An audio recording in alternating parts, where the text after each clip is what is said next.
I raised this because I've obviously been like very interested and active trying to play with lava and understand sort of how this sort of Bitcoin collateralized lending and loaning future is going to work. So it's an area that I've spent a lot of time kind of leaning in on lava. And then recently, I think it was a week or two ago, Coinbase launched a loans product or kind of scaled up the loans product and made it more kind of professional. And then Strike this week announced that they have a loans product. Lava is scaling up their loans product. And I was also just looking at there's a bunch of others over the years, like I think Salt, Ledin, Unchained as well. Unchained has one. And BlockFi. Yeah, BlockFi, RIP. Celsius. Storage King. Yeah, RIP. Okay, we're getting into the dregs now. 12-year prison sentence. Yeah, exactly. But I think this is like a really important, I think about everything as like these bridges. I love the fully ideological hold and spend and that it needs to exist. There's a place for it. But I think to make bridges to the existing systems and meet people where they are, I think these loans products can be helpful at meeting people where they are and understanding kind of value they can get from Bitcoin today.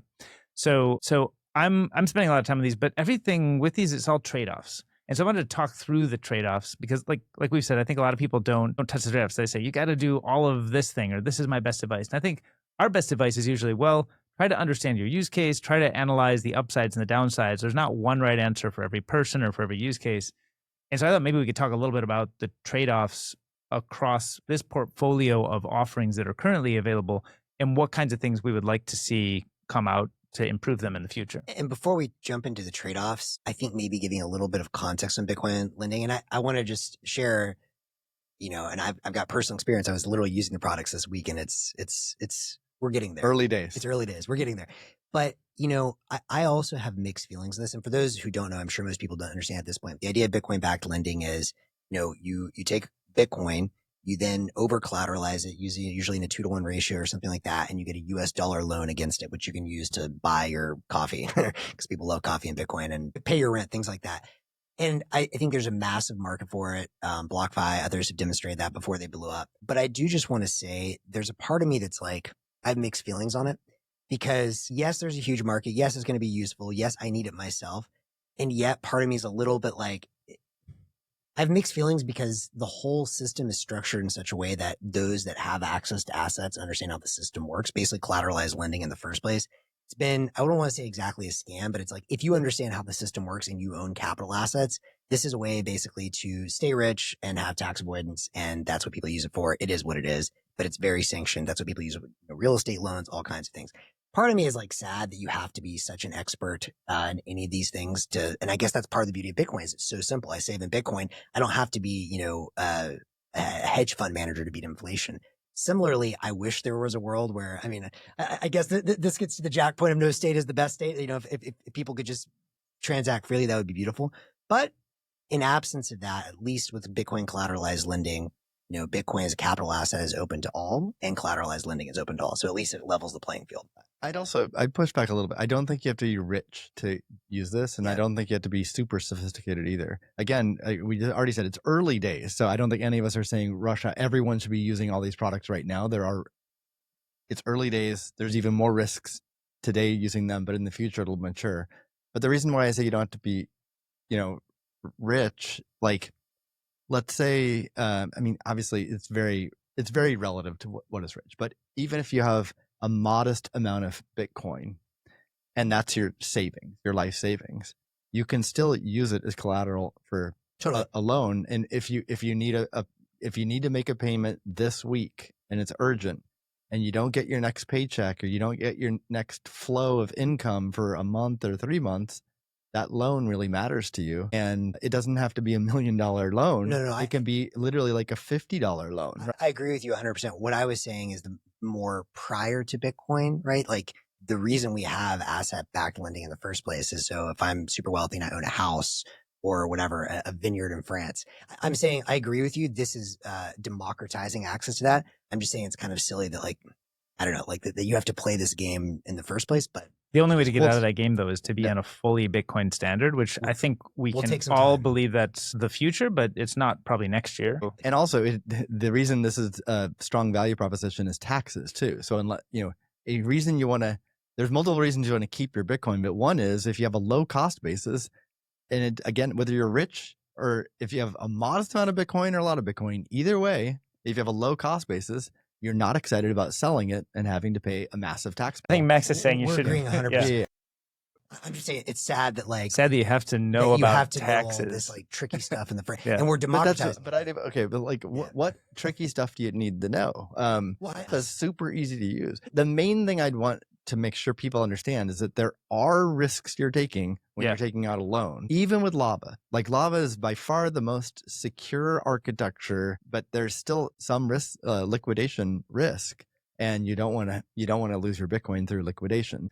You do need to be savvy enough to understand that risk. And then let's talk about some of the trade-offs in different products. Yeah.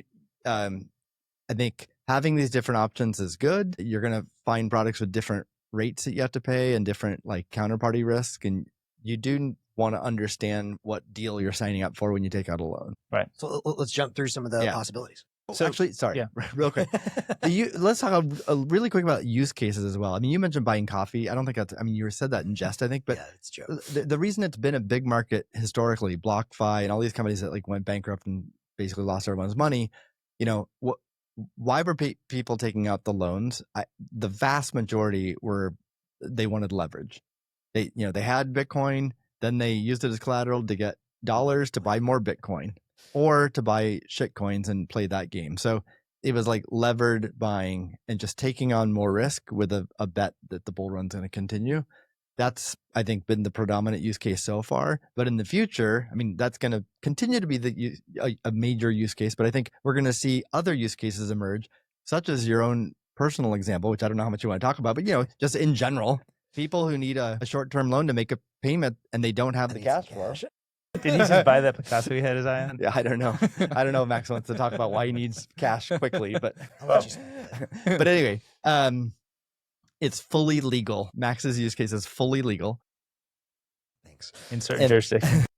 But yeah, I mean, so like taking out a loan to buy a coffee, I don't think it's like the use case. It's more like you've got an imminent bill or a need or a desire right now, and you're going to have the cash flow in the future, and it might be months away or years away or whatever. I mean, sort of the typical reasons people buy loans, those use cases will emerge. Yeah. But yeah, let's get into the different products and what the trade-offs are. Okay, so what if we start, I think we talked about the Coinbase one. Did we talk about that last week? And by the way, at least you dropped some word I'd never heard, which sounds horrifying, like Morpheus or something. So. Morpho? Morpheus. Is it? Morpho. So, okay, let's just like highlight a few of the key features. We can sort of talk through them and you can check my knowledge on it because I don't have this like extremely detailed chart in my head. But my understanding is in the Coinbase case, you're depositing your Bitcoin into Coinbase. They're going to act as your custodian. They take your Bitcoin, they wrap it in some form of like a wrapped Bitcoin, BTC, I think. Yeah. They then take that coin out to an exchange or a DeFi protocol called Morpho. And then on Morpho, there's liquidity. The lenders are coming from Morpho and they're sort of bidding on what they want for loan terms. And then that's the one that gets passed along and brokered back to you by Coinbase. Is that roughly the structure? I'm not a Morpho expert, but what you just said matches my understanding. Yeah. And so a lot of what you want to think about are like, what are the risks that you are taking on when you deposit your Bitcoin into Coinbase to do this kind of and very high level, even without getting to the specific products, right? Like the dynamics. If I give you the keys to my Bitcoin and you give it to someone else that's willing to pay for that and you pass on some of that, well, there's an interest rate that's set on that. The fundamental question I would always ask, there's always two fundamental questions I would ask for any of these products. Who holds the keys to your Bitcoin? Are they rehypothecating it or not? You should be able to answer that question very easily. And then the second thing is, who are they giving it to and what the hell are they doing with it? And this Morpho thing, I have no idea what they're doing with it. Just the name alone and the DeFi thing tells me there's some degen shit happening. And like, I certainly hope, by the way, Coinbase has these Bitcoin backed loans separated from the custodian stuff they do. I'm sure they do. I certainly hope they do. Because if not, that could be a giant blow up. But so as far as the risks with Coinbase, I mean, there's two we should highlight. One I'd call a small risk in the short term, and that's the fact that the BTC, like Coinbase's wrapped Bitcoin, that Bitcoin, it's in their cold storage. It's relatively safe. The risk of that being lost in the short term is low long term, we've talked about on past shows, they've become a huge honeypot, and even though they have like really strong security measures, like that's risky. But the big short-term risk is Morpho. And again, I'm not an expert on Morpho, but my understanding, and this has been confirmed by people that I've spoken to at Coinbase, like the rate you get for your loan is variable, and because it's in the shitcoin land, like there's a lot of volatility, and that rate can fluctuate dramatically. So if it spikes extraordinarily high on you and you're unable to make a payment, I believe it introduces a new liquidation risk. It's a one that's independent of the price of Bitcoin. Like the price of Bitcoin is the liquidation risk you're going to face in any loan where you're using your Bitcoin as collateral. If the Bitcoin price collapses, all of a sudden your collateral is worth a lot less, and the lender is going to want to see more collateral, right? That's a risk you're always going to face with that type of loan. But this is an additional risk where things that are not the Bitcoin price and completely outside your control, the rate increases, and then if you don't make your payment, you might lose your Bitcoin. So that really, to me, feels like I don't know enough about the probability of that rate increasing and by what magnitude. And so knowing that would inform me better, but it feels like a product I wouldn't want to use. Yeah, I think solely for that reason. Because it's through Morpho, I think that means they're sort of somewhat blind to who's on the other side. DeFi would claim we're totally blind, which means you don't have like a really high quality lending partner who's providing liquidity, stable capital source, pre-negotiated terms. You just have like, leave it to the market. Whatever people want to lend at is fine, which sounds like a nice free market capitalism kind of, libertarian bent.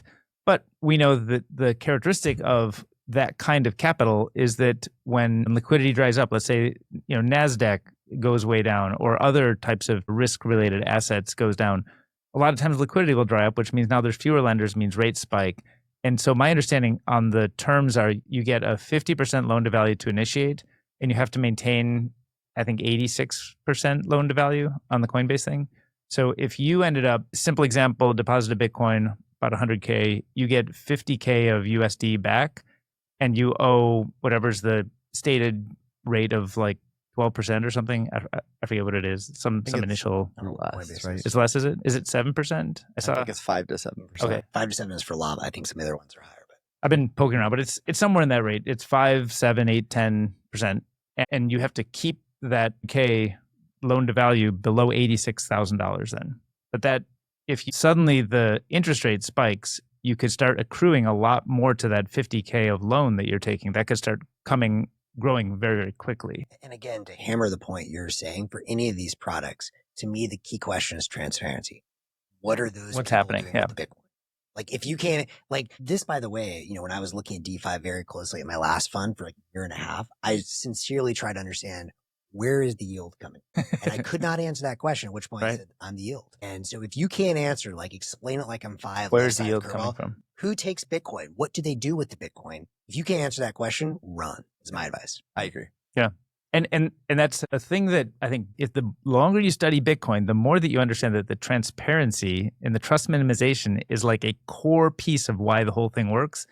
And almost every system we have in the world, governments, corporations, clubs, whatever, always have some amount of non-transparency that gets exploited by whoever's in charge. It always happens, even if you're probably in charge of a system like this, maybe your HOA or something, or like you ask the garbage guy to come by and pick up your thing before everybody else's, because wink, wink, nudge, nudge, I'm the guy who makes the decision, right? Like these things, it's just like anytime there's a chance for like non-transparency, you get some form of minor corruption, like full stop, it just happens. So when you don't know where is the yield coming from, who is lending, what are the rules, if you can't verify that, that's when you should start to be very, very scared. And that's why I'm scared of the Coinbase solution to this. So let's talk about Strike a little bit. Should we give Coinbase the props on what are the benefits? What are the pros? We should see, are there pros? Easy to use. Easy to use. Well, I mean, we should fact check what the rates are, but I thought they were in the 5 to 7% range. So good rates. So maybe assuming that's true, then it's much better than what Strike just announced. Yeah. And it's competitive with Lava. And I don't know this for a fact, but I would suspect there's a lot more liquidity with Coinbase than with Lava. Yep. So at this probability at this point. Yeah. So the probability of me actually getting the amount of loan and maybe the duration at a reasonable rate is probably much higher. So I don't know that for a fact. That's probably true. And if it is true, that would be the benefit. And then, yeah, like I said, it's a relatively small risk you're taking about them controlling your Bitcoin. It's the morpho risk, which I think is a big unknown. Yep. And I think they do loans up to $1 million or $1 million. Nice. Yeah. So I think you deposit up to 2 million of collateral and get $1 million of cash out, Easy to use, probably good rates, and you can get large loans. which I think is new because I think it used to be 100K max. So I think they just recently bumped that So up. Strike. What Strike. did they So Strike. announce? So Strike announced a similar type of product in Spirit. My understanding is it's actually a larger cap. I think it's a $2 million cap on the size of the loan. I think it's a 50% loan to value. So, kind of, I think that's sort of standard. Standard, yeah. But I think they're working directly with liquidity providers and partners. So they work with partners who provide liquidity. They're stable capital sources. They have pre-negotiated terms, I assume. Like NYDIG. Yeah, NYDIG like was the NYDIG. one that was mentioned, but I think Jack said multiple, and that was the one that was dropped. So we don't know the other ones. And there's some questions around rehypothecation. Just to clarify, rehypothecation is once it gets into the hands of the lender, which is how these things always go, what does the lender do with it? And, the scammiest of situations, the lender lends it out in some super risky thing that generates a good yield until it doesn't. So I think with NYDIG, and I don't know them personally, but my understanding is they're one of the kind of good actors in the space. If they're the custodian or they're the lender, they're probably not doing super degen crazy stuff, but I don't know if that's for sure. Steve's keeping it very blank. But yeah, I know of no reason to Same. that statement's not true. Okay. But I would have said the only reason for pause, I Yeah. would have said the same thing about Genesis. Uh-huh. And a lot of our mutual friends lent Bitcoin to Genesis. One's very vocal on like the ex-Googler Bitcoin list. Right. And yeah, I think a lot of people would have said Genesis also wouldn't play those shenanigans, and they did.